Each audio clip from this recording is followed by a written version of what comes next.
पूछा गया मौला अक्ल क्या है? मेरे इमाम ने फरमाया अक्ल मैं हूं। खुश हो मेरा पुत्र।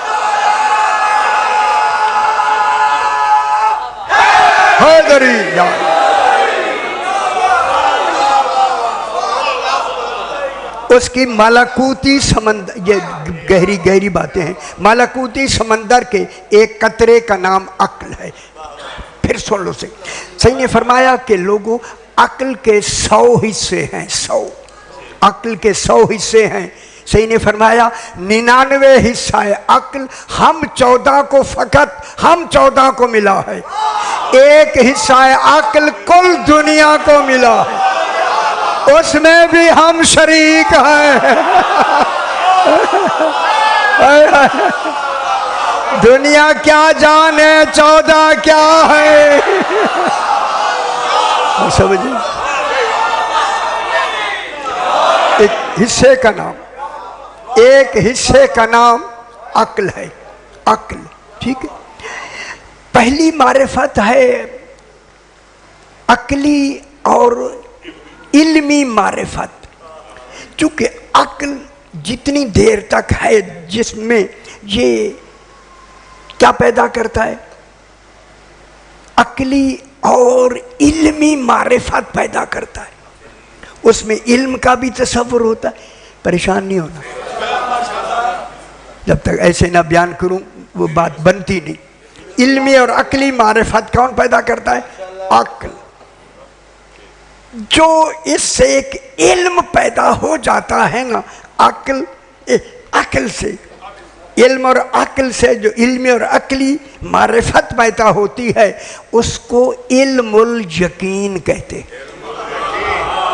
हाय हाय हाय, गौर नहीं फरमाया। पहला दर्जा किसका है? इल्मुल यकीन का। और वो इल्मुल यकीन किसके जरिए है? अक्ल के जरिए। वो बेअक्ल है जो अली को नहीं मानता। हाय हाय हाय। पहली मारिफत अक्ल की, वो अक्ली मारिफत, इसका नतीजा क्या होता है? इल्मुल यकीन। दूसरी मारिफत है कल्बी और बातिनी मारिफत। ये अक्ल से नहीं पैदा होती।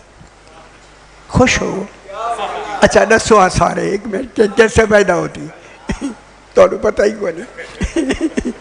ये ज़मीर से पैदा होती है। ज़मीर क्या है? ये दिल के अंदर एक और दिल है।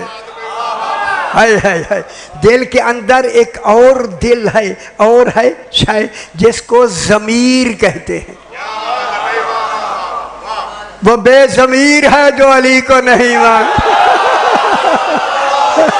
हाय हाय हाय, अल्लाह अकबर। जो अंदर ज़मीर है ना, ज़मीर, वो ज़मीर बातिनी और कल्बी मारिफत पैदा करती है, ज़मीर पैदा करता है, ठीक है। उस इल्म का नाम है ऐनुल यकीन। ओए होए होए होए, ऐनुल यकीन। ऐनुल यकीन अक्ल से नहीं, ज़मीर से। वो जो दिल के अंदर ज़मीर, ये दिल धड़क रहा है, इसके अंदर एक और दिल है, वही दिल मोमिन होता है, ये वाला नहीं। हाय हाय हाय, खुश हो मेरा पुत्र।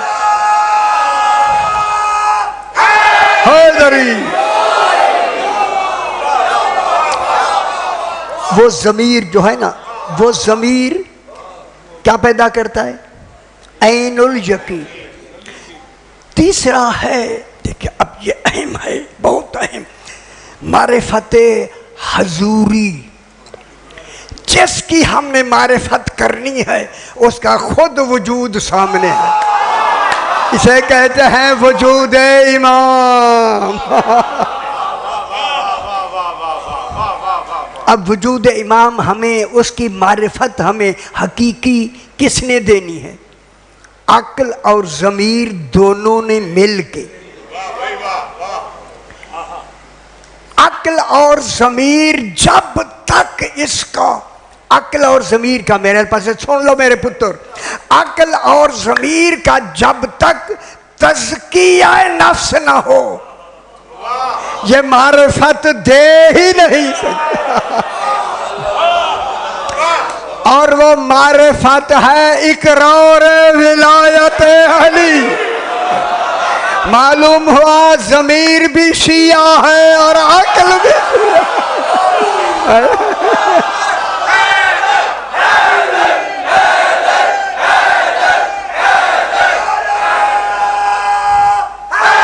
हैदरी। जब तक ख्याल कराए, जब तक अक्ल भी है ज़मीर भी है, जब तक इसका तज़किया नफ्स नहीं होगा, तज़किया नहीं होगा, ये आगे वो पैदा नहीं करेगी, मारिफत पैदा नहीं करेगी। क्यों? वो तो क्या होती है ये मारिफत हकीकी कि इमाम सामने तशरीफ रखते, इमाम सामने बैठे, तब इमाम सामने हूँ तो वहाँ क्या होता है हक़्क़ुल यकीन, वहाँ ऐनुल यकीन नहीं, इल्मुल यकीन नहीं, हक़्क़ुल यकीन। इमाम सामने मौजूद है, हक़्क़ुल यकीन। अब हक़्क़ुल यकीन तब ज़मीर और अक्ल हक़्क़ुल यकीन की मारिफत तब देंगे जब इस हक़ को मानेंगे। अगर अक्ल और ज़मीर ने अली को नहीं माना कोई मारिफत देंगे ही नहीं। खा इमाम आगे ही बैठा हो उसे पहचान ही नहीं होगी, और जिसे पहचान होगी वो नाम सुनते ही सजदे में। गल समझ आ गई? चूंकि हक़्क़ुल यकीन कौन है? इमाम। भी कोई ज़माना ऐसा नहीं रहा कि ज़माना हो और इमाम ज़माना ना हो। क्यों? क्योंकि इमाम ज़माना से हक़्क़ुल यकीन। अब इस वक्त इमाम ज़माना हैं, हक़्क़ुल यकीन है। अब जिन्होंने अपना तज़किया नफ्स नहीं किया, ना वो अक्ल से मानते हैं ना वो दिल से मानते हैं, ना ज़मीर मानता है ना अक्ल मानती है, वो दूर क्यों हो गए? ना क्यों हो गए? क्योंकि उन्होंने तज़किया नफ्स यानी विलायत अली का इकरार नहीं किया।